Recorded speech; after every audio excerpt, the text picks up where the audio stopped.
De 54 años de edad, hospitalizado con el tratamiento de una sepsis por neumonía severa. ¿Sí?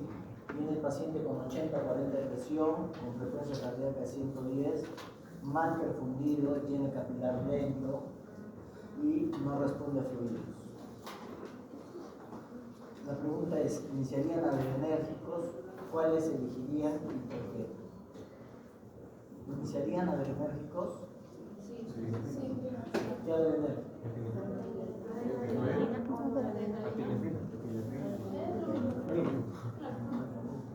Adrenalina y Adrenalina Y epinefrina.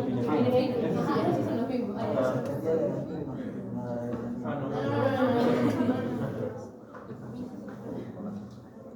¿Y por qué? Porque está, por ejemplo, está hipotenso, entonces para que causó presión arterial. Porque al utilizarlo podríamos generar, dependiendo de cuál necesitamos, que se aplique un receptor específico para generar la baja constricción y así subiría la presión arterial. Muy bien. Entonces, trataríamos de producir vasoconstricción para subir así la presión arterial. La mejor droga para hacer es la noradrenalina. ¿Ya? Por encima del epinefrina o del adrenalina. ¿Ya? Es la droga de presión. Hay un estudio que se llama SOA, pero menos arritmias.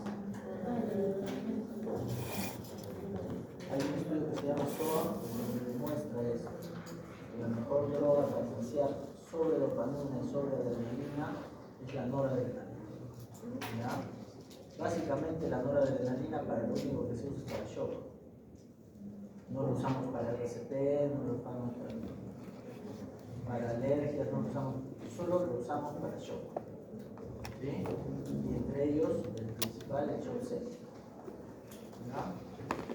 Es un shock vasopléjico, es decir, se vasodilatan las arteriolas. Entonces hay que hacer que haya contracción de estos arteriolas. ¿Ya? Bien, entonces vamos a ver las drogas adrenérgicas. ¿Ya? Tenemos las drogas adrenérgicas de acción directa que estimulan directamente a los receptores y las de acción indirecta que hacen liberar noradrenalina. Tenemos agonistas adrenérgicos de acción directa que pueden ser selectivos o no selectivos.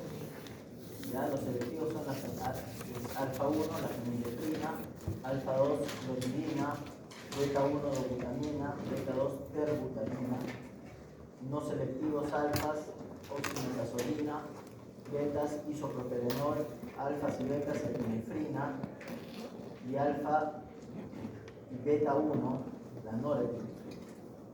Justamente por esta acción de beta 2, la epinefrina produce más arritmias y más riesgos en shock séptico.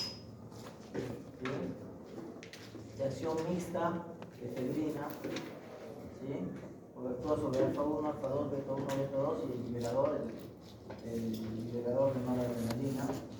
Y de acción indirecta tenemos las anfetaminas como la tiramina, que son liberadores, los inhibidores de la captación, que es la cocaína, inhibidores de la MAO, la monoaminoxidasa, la C-legilina, inhibidores del COVID, que es el pentacapone.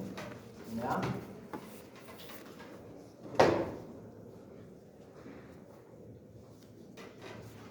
Entonces, vamos a tener las catecolaminas endógenas, las drogas adrenérgicas, los estimulantes beta-adrenérgicos, los alfa-adrenérgicos y otras drogas. La unión del receptor sináptico o de la sinapsis en las drogas adrenérgicas es mucho más compleja que en las colinérgicas. ¿Sí? Entonces las adrenérgicas tienen varios pasos. Habíamos visto antes que en las colinérgicas teníamos 5 pasos. Acá vamos a tener más o menos lo mismo, pero son pasos cada uno más complejo. ¿Sí? Provienen del aminoácido tirosina. ¿Ya? va a intervenir la tiroxina 5-hidroxilasa que la va a convertir en dopa. ¿Ya? La dopa se va a descarboxilar y se va a convertir en dopamina. ¿Ya? Se descarboxila por la descarboxilasa de los L-aminoácidos aromáticos. ¿Sí? La tirosina en dopa y la dopa en dopamina. ¿Sí? Una vez de esto, el 50% de la dopa va a ingresar a los glándulos. ¿Sí? Y el 50% va a ser atacado por la monoaminooxidasa y el cobre. ¿Sí? Y se van a degradar. Esto va a hacer de que se conviertan dos metabolitos que van a ir a la orina. ¿Ya? Bien, el 50% de la dopa que entra a la vesícula, ¿sí? Se va a convertir en noradrenalina más 4 ATPs. ¿Ya? Esta porción se va a llamar porción de reserva fija. Y una porción de noradrenalina va a estar libre, sin ATP.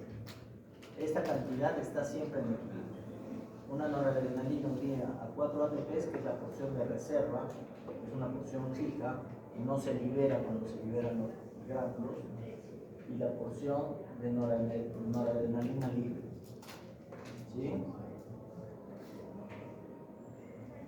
Entonces, cuando existe la entrada de calcio y de sodio, se va a unir la vesícula a la pared citoplasmática y se va a liberar la noradrenalina.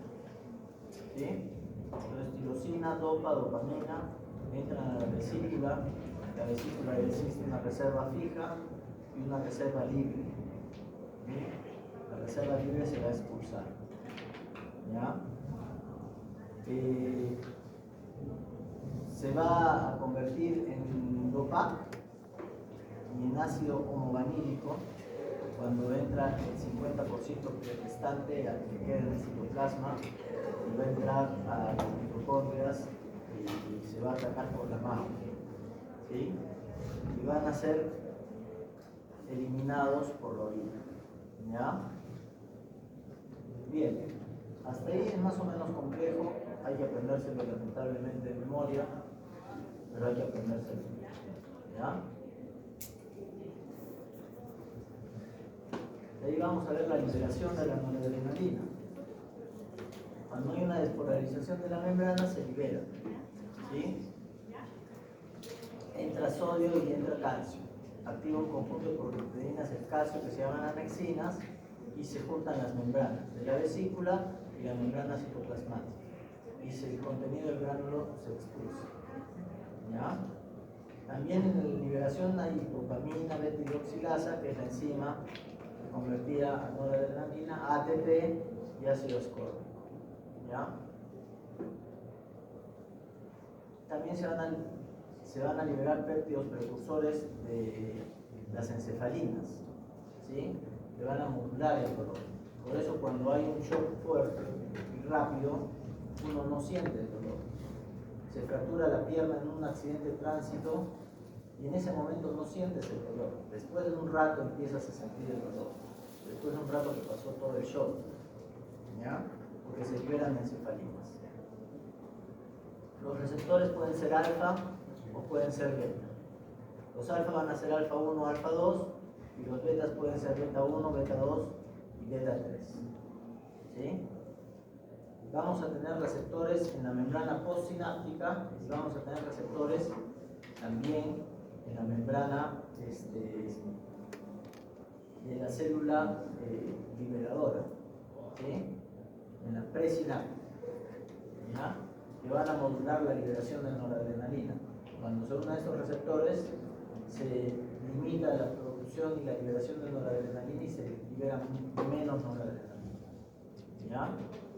El receptor alfa mayormente no está en la membrana postsináptica, por lo menos en la periferia del organismo, no en el sistema nervioso central. ¿Ya? Cuando la noradrenalina liberada actúa en receptores alfa 2 que está en la misma terminación, ¿sí? Se detiene la liberación. Esto va a regular. Es lo que digo, es un limitante. ¿Sí? El receptor alfa 2 está en la membrana presináptica. ¿Sí? Entonces, cuando se libera y llega ahí, inhibe la liberación de más noradrenalina. Entonces, la célula siente que hay mucha noradrenalina y inhibe que se siga liberando. Porque si no, haríamos crisis hipertensivas también. Entonces, tiene que liberarse. O si no, haríamos necrosis. No, la noradrenalina no produce placer. Ya produce más adrenalina. Toditos los demás receptores, alfa 1, beta, alfa 2, beta 1, alfa 1, beta 1, beta 2 y beta 3 son posinápticos. El único presináptico es el alfa 2, ¿ya? Que es un limitante. Acá está, ¿sí? Entonces, una vez que la noradrenalina es liberada al espacio sináptico, va a seguir algunos caminos. El primero va a ser ir a alfa 2 y limitar más liberación de noradrenalina. El 50% se va a ir a la circulación sistémica y otro porcentaje se van a metabolizar con el COM y con la MAO, ¿sí? Que son dos enzimas. Como teníamos la acetilcolinesterasa, el COM más o menos actúa como la acetilcolinesterasa, ¿ya?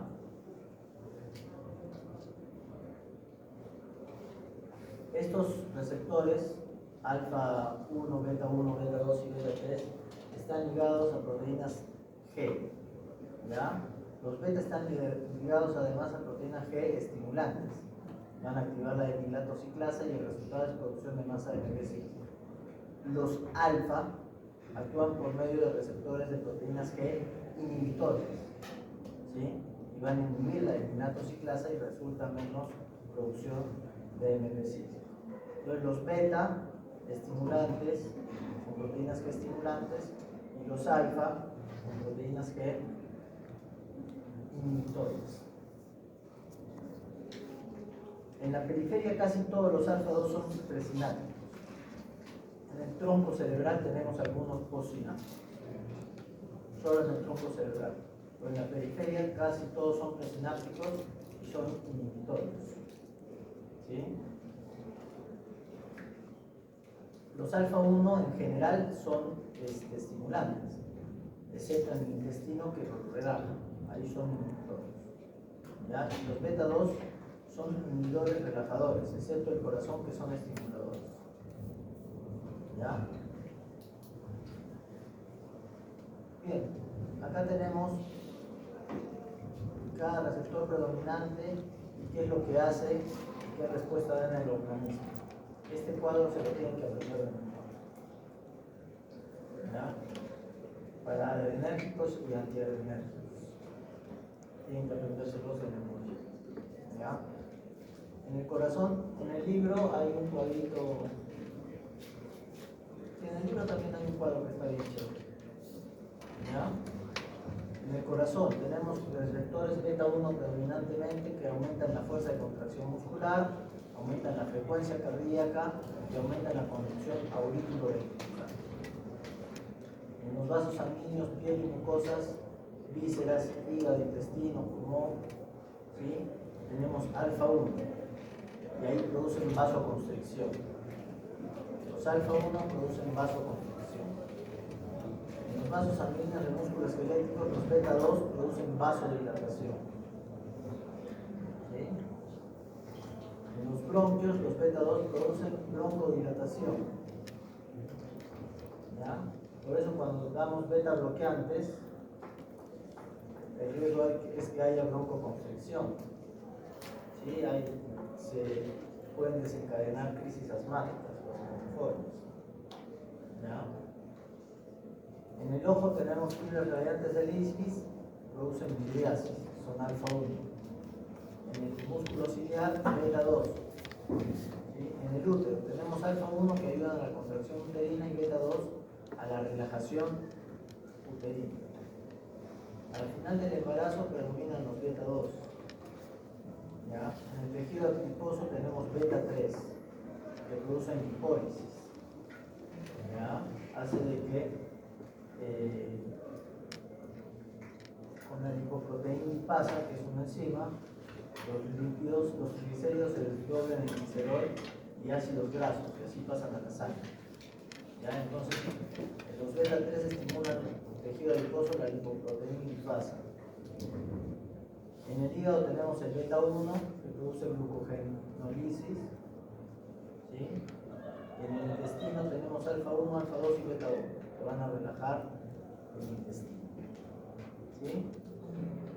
Entonces es complejo porque no existe un grupo que pertenezca a un órgano, ¿sí? Pertenecen a varios órganos. También actúan sobre la próstata y los músculos de la vejiga, ¿sí? Entonces tenemos que saber cada cual a qué pertenece para poder usarlos, ¿ya? Tenemos las catecolaminas endógenas que van a ser la adrenalina, la noradrenalina y la dopamina, ¿sí? La catecolamina tiene un grupo catecol más un grupo amino. Las tres catecolaminas endógenas son adrenalina, noradrenalina y dopamina. ¿Ya?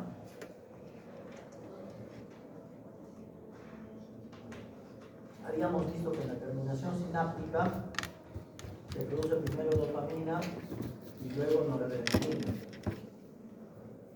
La adrenalina se produce en la médula suprarrenal, ¿ya? Y casi el 80% de las catecolaminas que están en la médula suprarrenal son adrenalina y el 20% son noradrenalina, ¿ya? Entonces, la médula tiene glándulas donde se sintetiza noradrenalina. Pero ¿qué pasa en la médula suprarrenal? No sucede así en la terminación sináptica. ¿Sí? En la médula suprarrenal, la noradrenalina se sale del gránulo, ¿sí? Y ahí hay una enzima que se llama la metilasa. Esta enzima la va a metilar en el 80% de veces y la va a convertir en noradrenalina. Entonces, la adrenalina simplemente es noradrenalina metilada, ¿ya? Ojo, esta metilación no ocurre en las membranas sinápticas. Esta metilación solo va a ocurrir en la glándula suprarrenal, ¿sí? En las células suprarrenales. ¿Qué metabolitos eliminamos por la orina de la noradrenalina?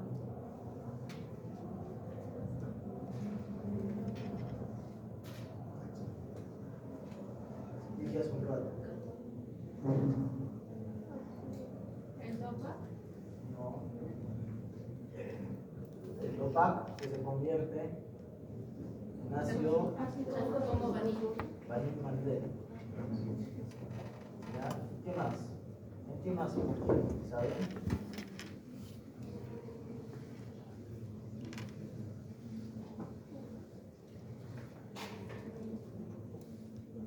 A ver, pongan metabolitos. Eso les voy a tomar en el examen.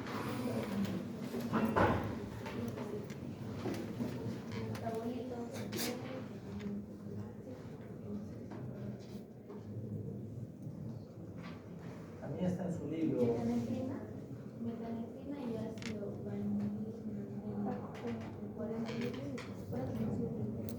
Son las metanefrinas, ¿ya?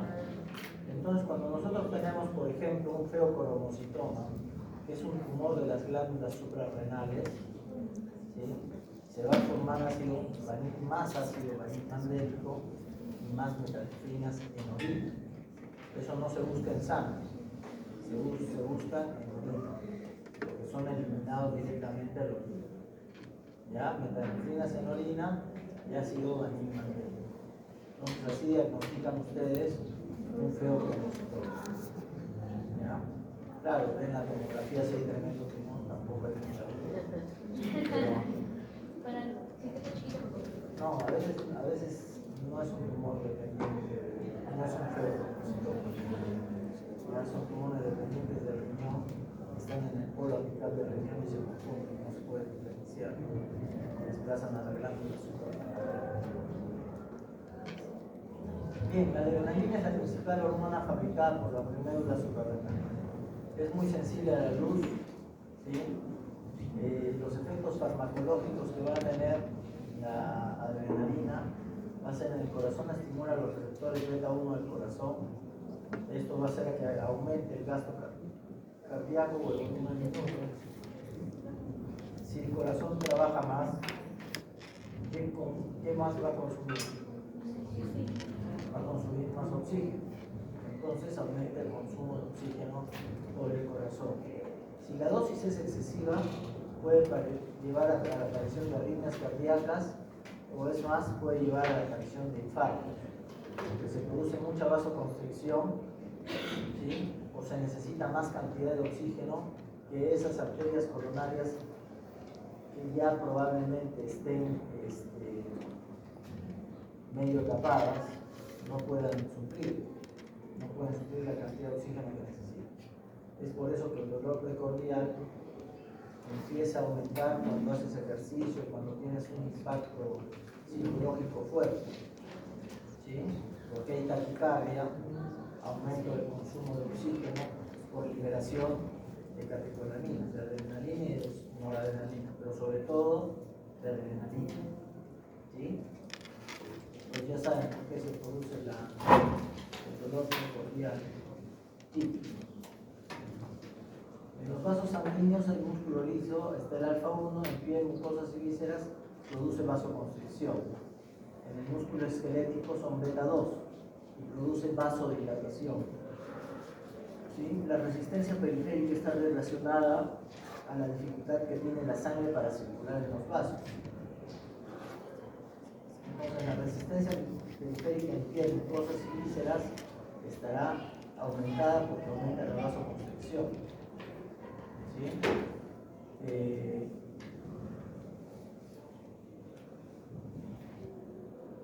El músculo esquelético puede estar un poquito disminuido, ¿ya? Porque hay vasodilatación por el estímulo beta 2. La presión arterial sistólica va a estar elevada, la diastólica un poco más disminuida por predominio del efecto vasodilatador. ¿Sí? La presión diferencial o presión de pulso está aumentada, la presión media, que es la que soportan todos los órganos, está aumentada un poco, y el efecto predominante es el efecto hipertensor. ¿Sí? Eso se da con la adrenalina.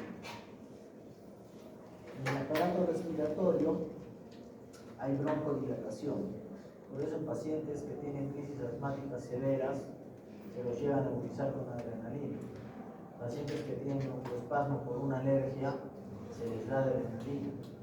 ¿Sí? La droga de elección para una alergia severa, con hipotensión o broncoespasmo o dificultad respiratoria, es la adrenalina. No es ni la noradrenalina, no sirve, la dopamina tampoco sirve. ¿Sí? La droga de elección es la adrenalina.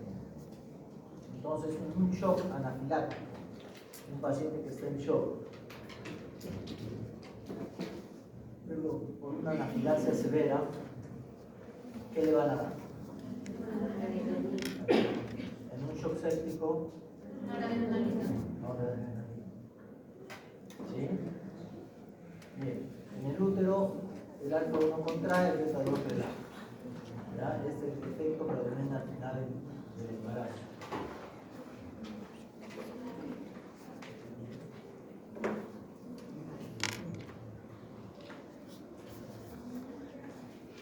En los lípidos, efectos metabólicos, teníamos ahí el beta 3, ¿se acuerdan? Que activaba la lipoproteína lipasa, ¿sí? Y que desdobla los triglicéridos en glicerol y ácidos grasos, y hace que se aumente el contenido de ácidos grasos libres séricos. ¿Ya? Glucógeno hepático activa la fosforilasa que desdobla el glucógeno en glucosa. ¿Ya? Entonces hay una glucógeno lisis. glucosaminosa. El glucógeno muscular esquelético activa la fosfolipasa, solo que cuando la glucosa llega a la glucosa 6-fosfato no puede salir del músculo a la sangre, porque no existe la fosfatasa. Y esto hace de que se acumule en piruvato y en ácido láctico. ¿Sí? Y se produce una vía anaeróbica. ¿Ya? Donde predomina el ácido láctico. Por eso en los pacientes con shock intenso o shock por mucho tiempo, ¿sí? Aumenta el ácido láctico. ¿Ya? Se produce acidosis y puede llegar a producir muerte. Todo esto lleva a que hay hiperglicemia. La adrenalina tiene un efecto alfa-1, inhibe la liberación de insulina y aumenta la producción de glucagón. Todo esto aumenta más la hiperglicemia. Es por eso que existe la hiperglicemia de estrés en los pacientes graves. Vienen con 170, 180 de glucosa. ¿Sí? Ese se llama hiperglicemia. No quiere decir que el paciente sea diabético, sino que hay una hiperglicemia de estrés. En esos pacientes también hay que darles insulina externa para poder mejorar ese hiperglicemia. ¿Ya? Entonces, la adrenalina también es una hormona de estrés, de lucha o huida. Aumenta el consumo de oxígeno en todo el organismo, pero sobre todo en el corazón. ¿Ya? Porque aumenta la contractilidad cardíaca, la frecuencia cardíaca y todo eso consume más oxígeno. El potasio sanguíneo puede bajar porque ingresa a la célula por un efecto beta 2. ¿Sí? ¿Hasta acá alguna pregunta?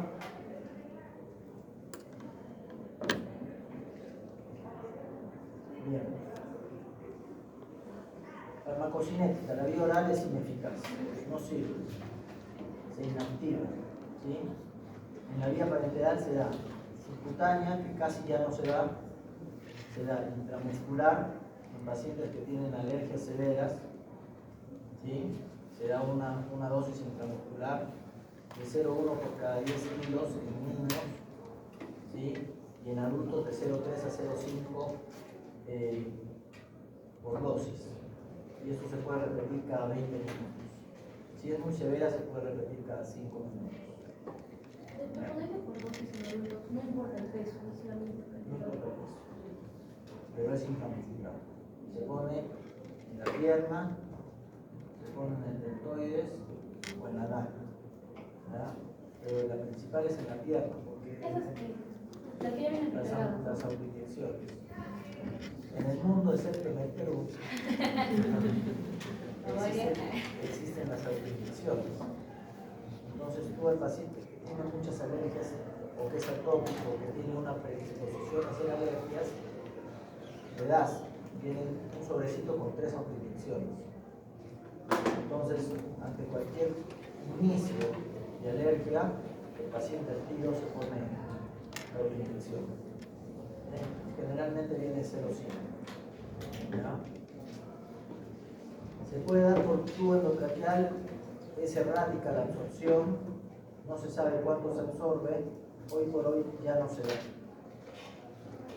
A menos de que sea la última opción que puedas. ¿Sí? No pasa bien la manera toxicidad. La adrenalina exógena se metaboliza en el hígado por 2 enzimas. Por la COM, la catecolmetiltransferasa, o por la monoaminoxidasa. Y ya saben cuáles son sus metabolismos: el ácido metilmantélico y las metanefrinas. ¿Ya? El 40% sale como ácido metilmantélico, 40% como metanefrina, 7% como metoxidroxiglicol y el 13% restante es recaptado por las terminaciones y se queda en el organismo. Y casi todos se mueren. Los efectos duran más o menos entre 1 y 2 minutos. Son efectos fugaces. La luz inactiva la adrenalina exógena. Por eso se pasa tiene videocafés y además se pasa en días de cafés, días especiales para cualquier droga que tiene efectos de la luz. ¿Sí? Por ejemplo, en la UCI nosotros la pasamos en infusión cuando lo usamos como tercera droga vasopresora. O sea, primero usamos noradrenalina. El paciente no responde, agregamos vasopresina.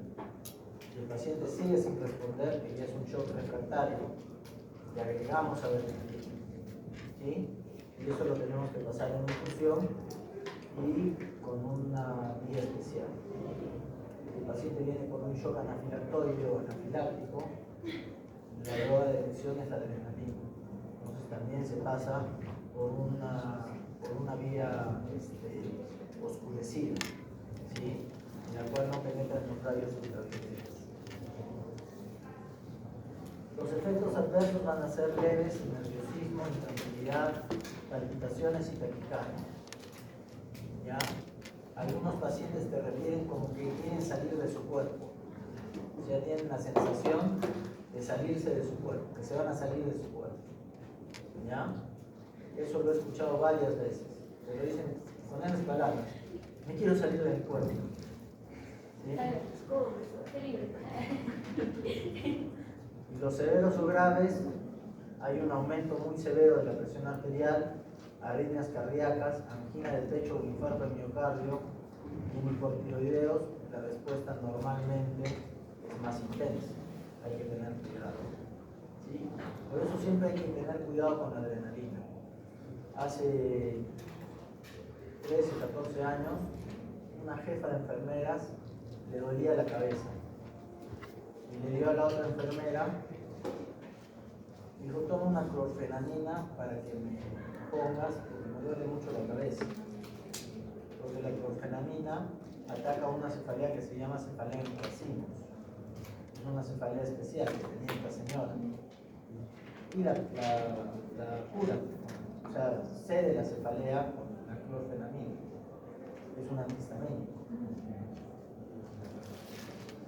Y la chica agarra, carga y le pone. No leyó. Ni la enfermera mayor, o sea, la jefa de enfermeras, no leyó bien qué le estaba dando. Ni la otra leyó qué le estaba poniendo. ¿Qué sucede? Que era una ampolla de adrenalina. Entonces la enfermera mayor le pasó una adrenalina para que le ponga a la otra enfermera y la otra le puso intravenosa. Se quiere intramuscular. Así que hizo un infarto y casi se muere. Por supuesto que pagó el pato fue la enfermera más chica porque ella lo puso y no leyó, ¿no? Aunque la otra le había dado. Entonces, para que tengan en cuenta que una persona previamente sana puede hacer un infarto. Así que hay que tener cuidado.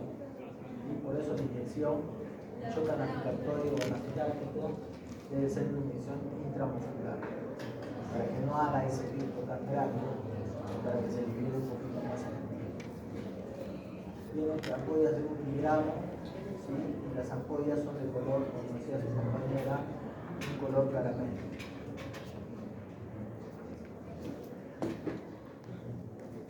Usos clínicos que tenemos con la adrenalina. Para el paro cardíaco o cardiorrespiratorio, para el shock anafiláctico, acá es de elección. No sirve la epinefrina ni sirve la dopamina.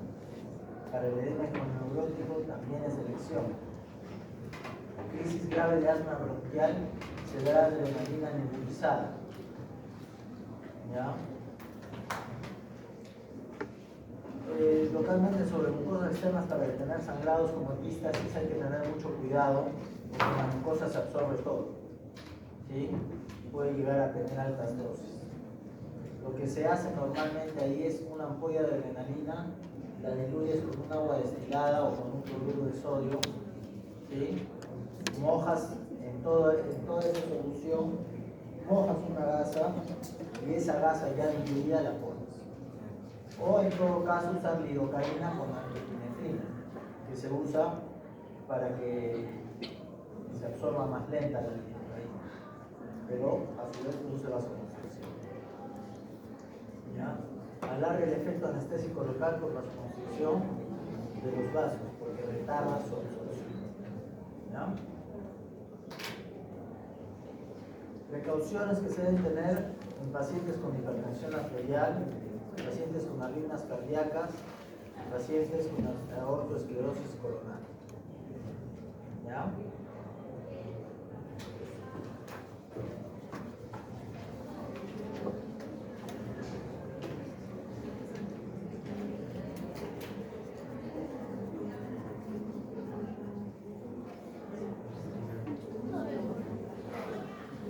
Bien. Pacientes de sexo femenino de 19 años de edad que presentan disnea, cianosis, saturación de 80 con FIO240.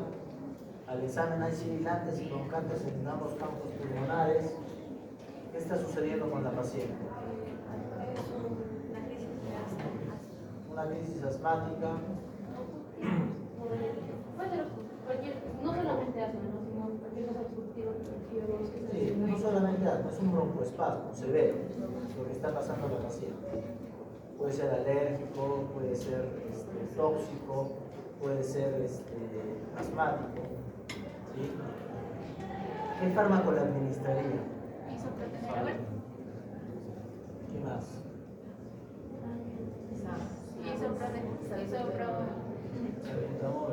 Isoproterenol.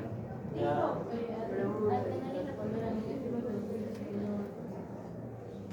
Sí, adrenalina, nebulización. ¿Qué más? Isoproterenol podría ser. ¿Qué? Isoproterenol. Sí. ¿Qué más?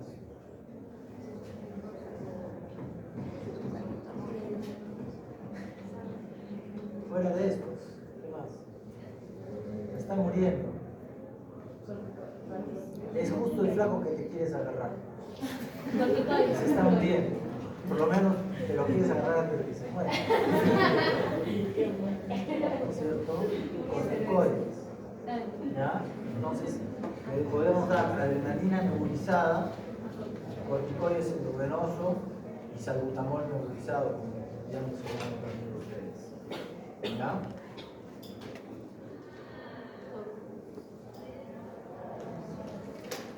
Entonces, las catecolaminas endógenas tenemos la adrenalina, la noradrenalina y la dopamina. La diferencia es que la noradrenalina no va a causar tantas arritmias, ¿ya?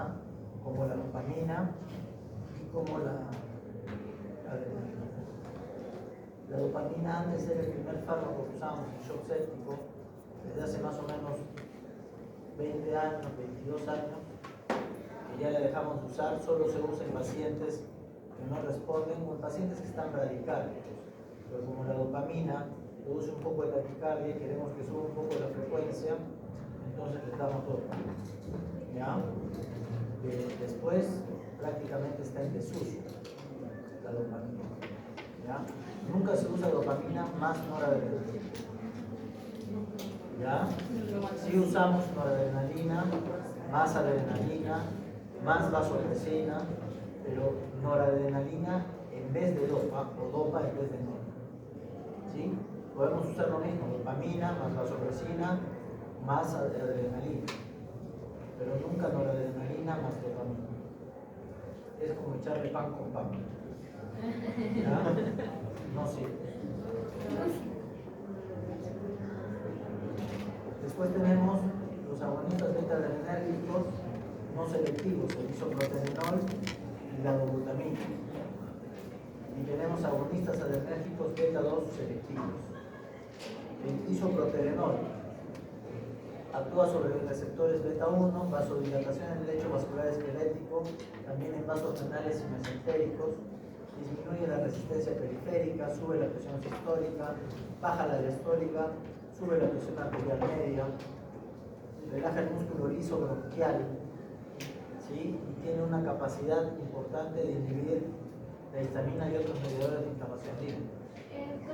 La dobutamina en la anterior diapositiva salió que era no selectivo, pero en el otro mapa conceptual salió que es selectivo. Sí. Entonces no es selectivo. Relaja la musculatura gastrointestinal, produce hiperglicemia y tiene capacidad lipolítica. Una de las cosas más importantes del isoproterenol, por lo que ayuda bastante en crisis asmáticas o de espasmo bronquial, es que disminuye la liberación de histamina. ¿Sí? Es un antihistamínico. ¿Ya? Entonces, disminuye el broncoespasmo de la broncoirrea, ¿ya? Y la broncoconstricción. Se absorbe bien por vía sublingual inhalatoria, puede administrarse por infusión intravenosa, es metabolizada en el hígado pero no en grado importante, puede ser recaptado su acción es breve. ¿Sí? Efectos indeseables, produce taquicardia, palpitaciones, cefalea, temblor y ansiedad. Puede haber dolor anginoso y arritmia. ¿Ya? No son muy frecuentes, aunque la arritmia sí la he visto con frecuencia. Casi ya no se usa el isoproterenol. ¿Sí? No se usa mucho por el dolor anginoso que produce. ¿Ya? Se utiliza principalmente en el tratamiento del asma bronquial. ¿Ya? Tiene como Medialer en una solución al 1%. La dobutamina va a depender de la dosis para tener sus efectos. ¿Sí?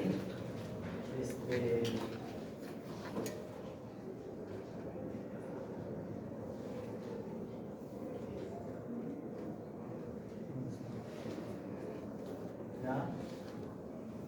Va a depender de la dosis. ¿Sí? De 0,5, de 5 microgramos por kilo minuto, de 5 a 10 microgramos por kilo minuto y más de 10 microgramos por kilo minuto. ¿Ya? Van a de eso depender las dosis, los efectos de la dobutamina. ¿Ya?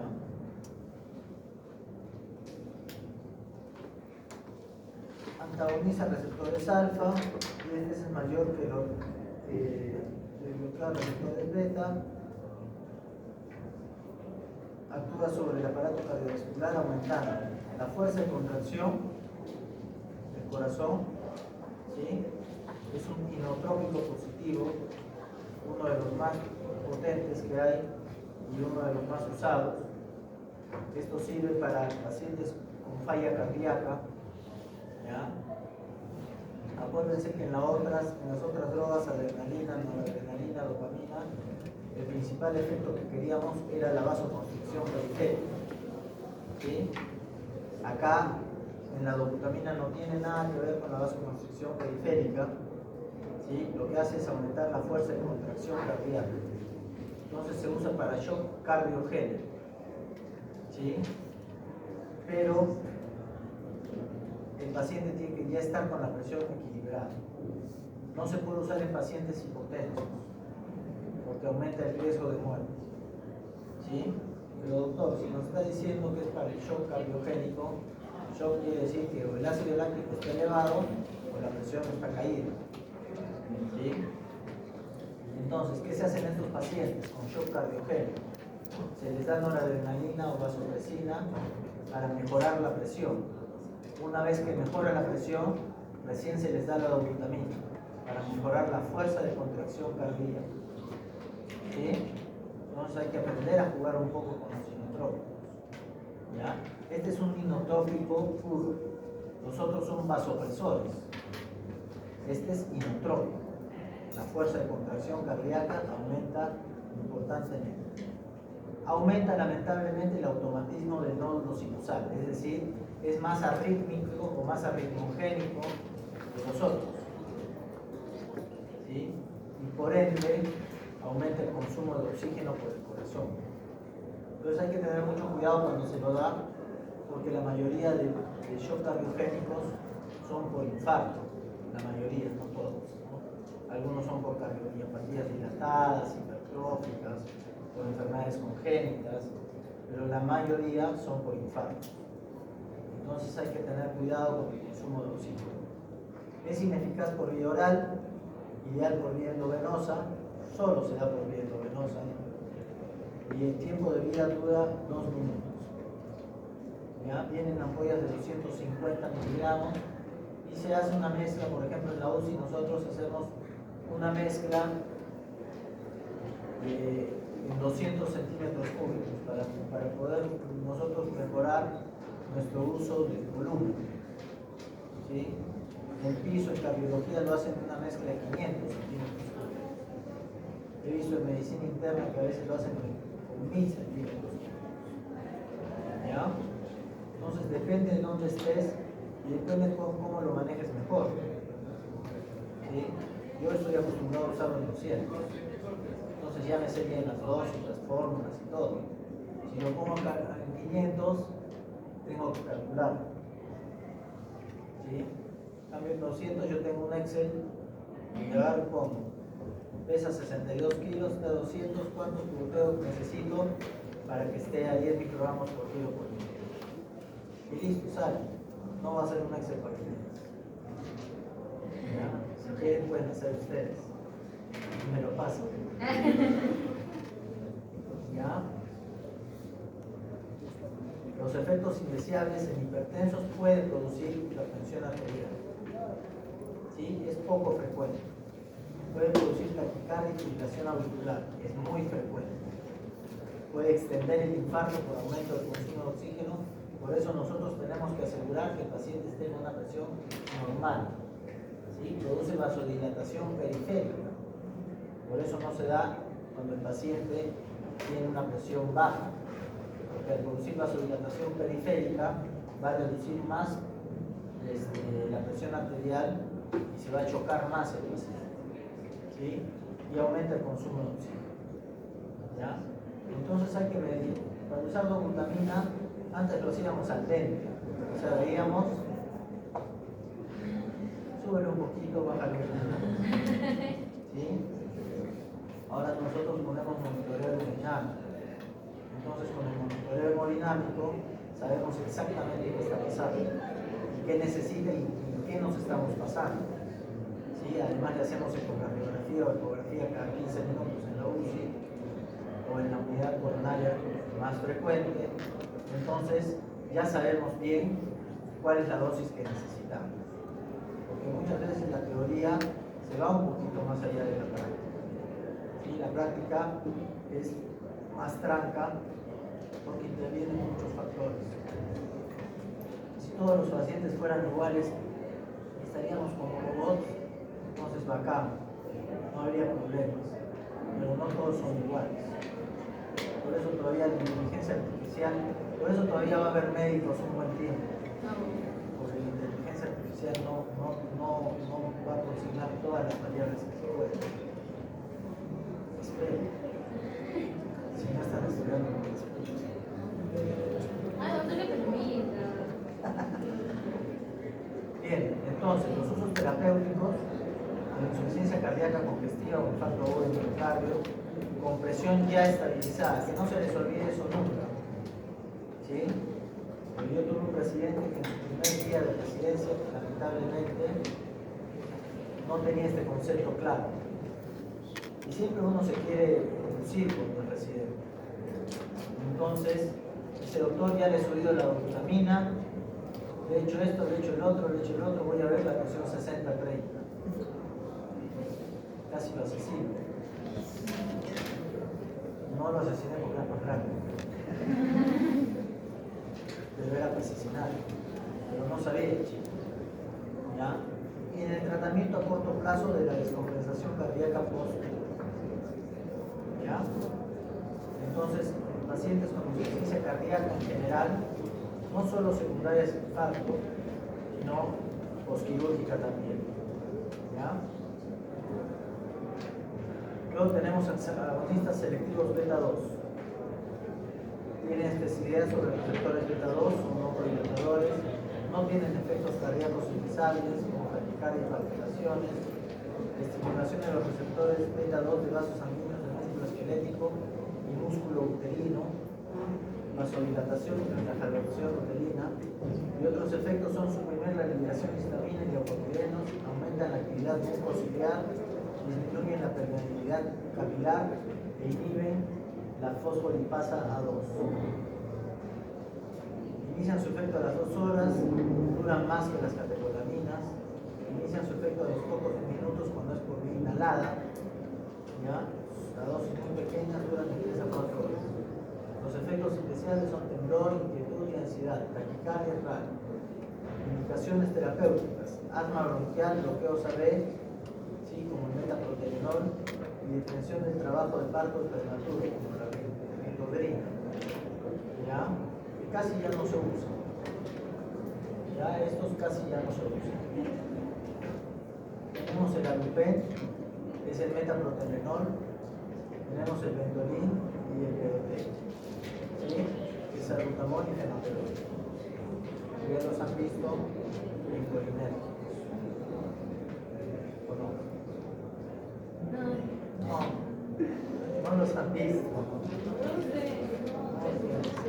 Solo han visto el grupo de Ifagroc y el Phytotrop. Sí. Ya. Tienes razón. Están intentando y no me corrigen. O sea, yo puedo hablarles 3 horas y media y no pasa nada. Entonces tenemos el Alupen, que casi ya no se usa, que es el metaprotenol, el Ventolin, que es el salbutamol, y tenemos además el levosalbutamol, que tiene una acción más rápida y con menos efectos taquicardizantes. El salbutamol tiene más efectos taquicardizantes. Y tenemos el fenoterol, que ya no se usa en el Perú. Ya en el Perú no tenemos fenoterol. Hasta hace 2 años teníamos fenoterol. Ahora solo tenemos salbutamol y levosalbutamol, ¿sí? Que producen menos efectos adversos que el fenoterol. ¿Ya? El fenoterol produce mucha taquicardia. ¿Ya? Tenemos los agonistas alfa-adrenérgicos. Los alfa-1, nafasolina y ciclometazolina y oximetazolina. Y los alfa-2 que tenemos la clonidina y la metildopa. Estos dos son antihipertensivos. ¿Sí? ¿Qué hace el alfa-2? ¿Qué hacía el alfa-2?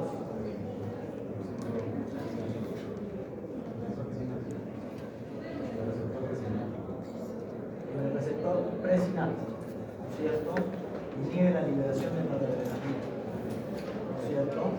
Entonces, si tú estimulas ese receptor alfa-2, vas a inhibir más la liberación de noradrenalina y va a haber menos aumento de presión. ¿Sí? Entonces, estos receptores agonistas de los receptores alfa-2, como la clonidina o metildopa, se usan como antihipertensivos. ¿Ya? Tenemos la fenilefrina, que es una agonista alfa, es un descongestionante, viene en sus antigripales, ¿sí? Solo en dosis muy altas aumenta los receptores beta, puede aumentar la presión arterial y puede producir vasoconstricciones bien como el colirio. ¿Sí? Varios echan colirio después de sus cuerpos.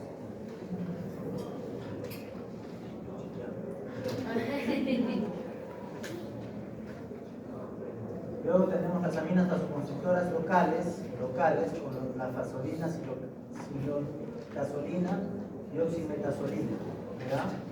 No presentan una vasodilatación de rebote como si lo hacen otros. Su efecto dura de 6 a 8 horas y no afectan la actividad ciliar. ¿Ya? No se deben usar en lactantes.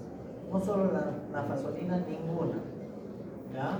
Se usa en mucosas orales y en mucosas nasales como descongestionantes. Tenemos la clonidina, que se puede dar por vía endovenosa, ¿sí? Produce hipotensión arterial sostenida, puede producir bradicardia, ¿ya? Actúa sobre los receptores alfa-2 presinápticos, disminuyendo la liberación de noradrenalina, ¿ya?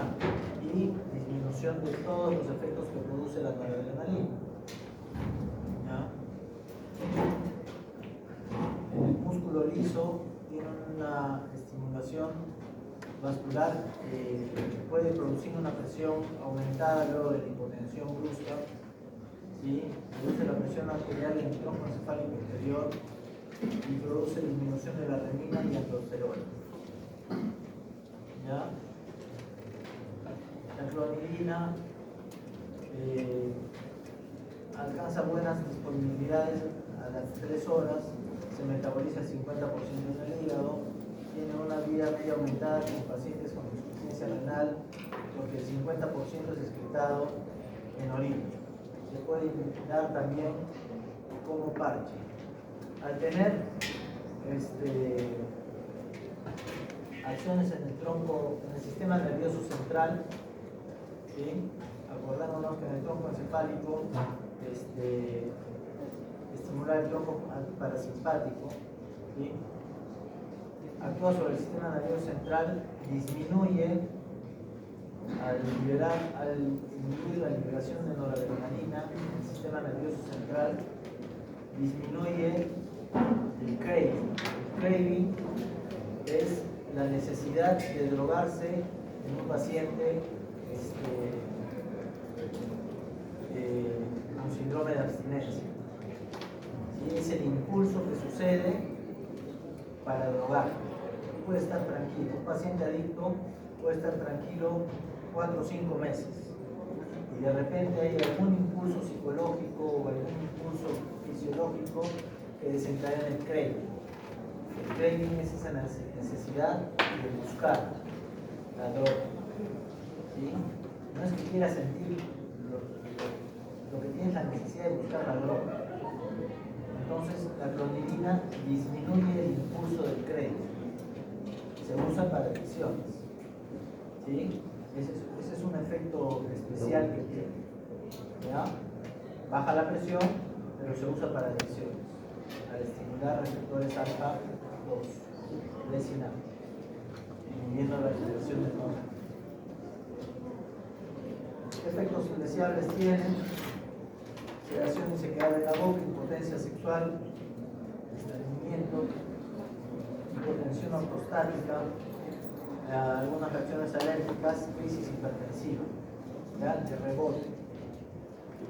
¿Ya? Preparados y usos tienen cataplexal en ampollas y tabletas.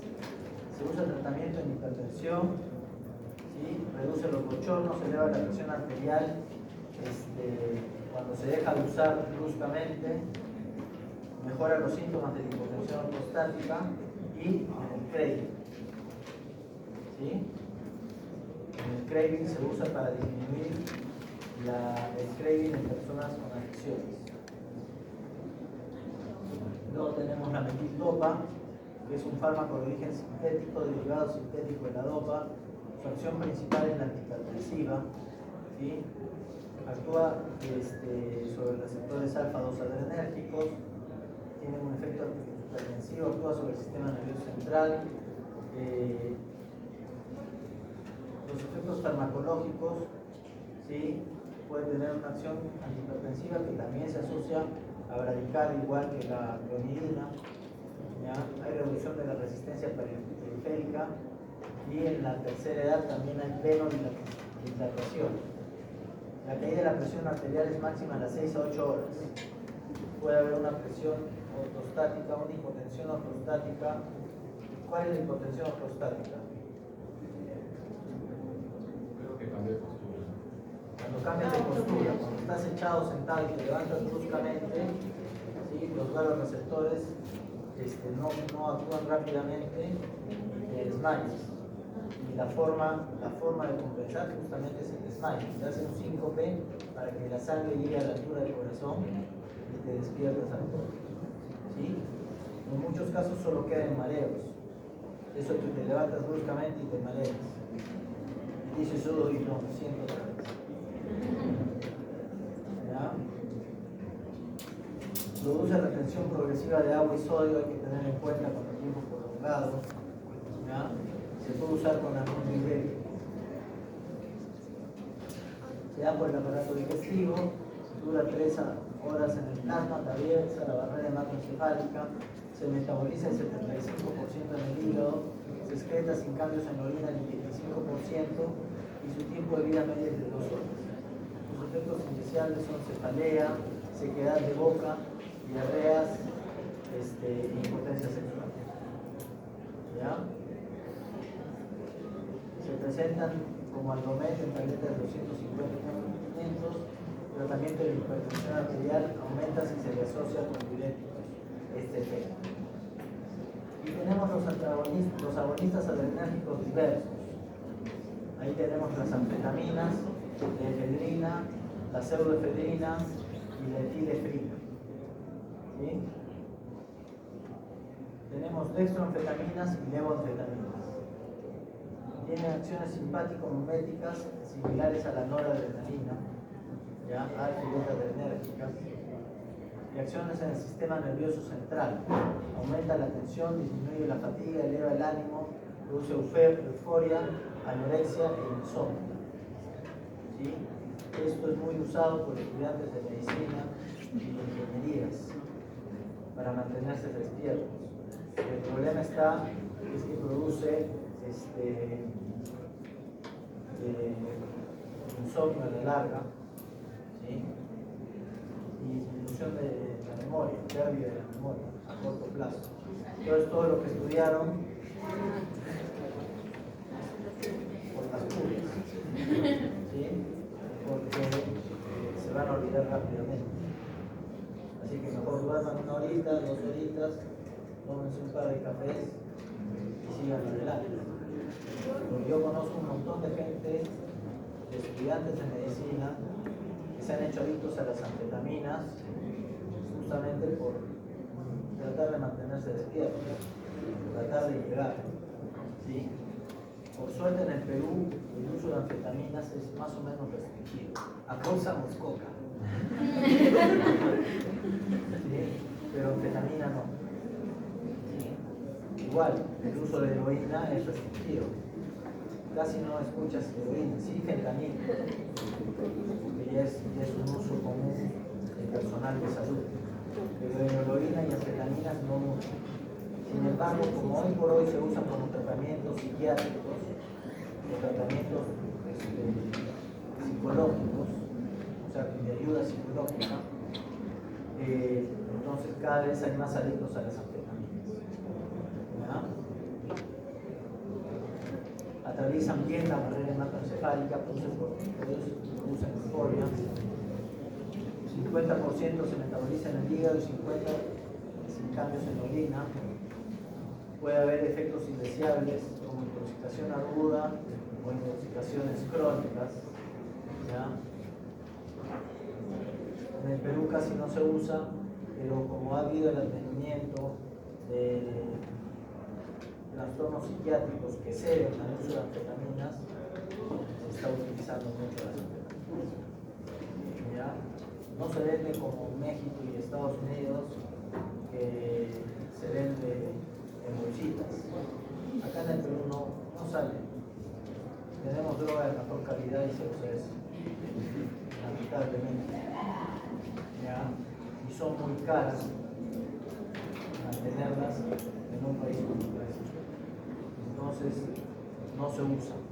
Pero en Estados Unidos y en México el uso de anfetaminas es importante, sobre todo en Estados Unidos.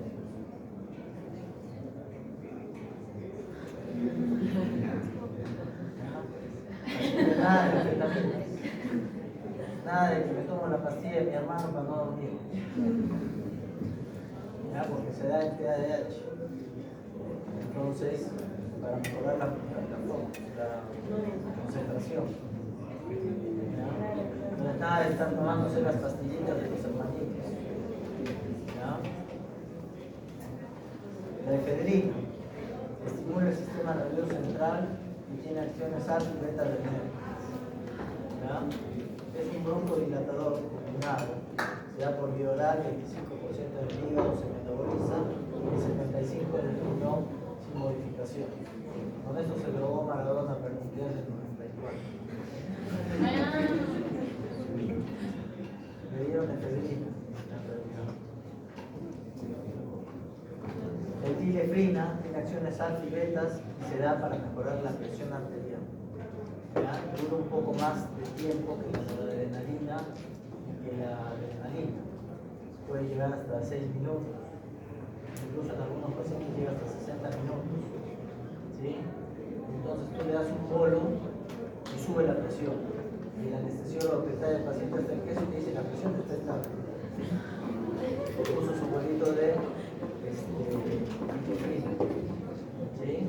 Entonces hay que tener cuidado. ¿Ya?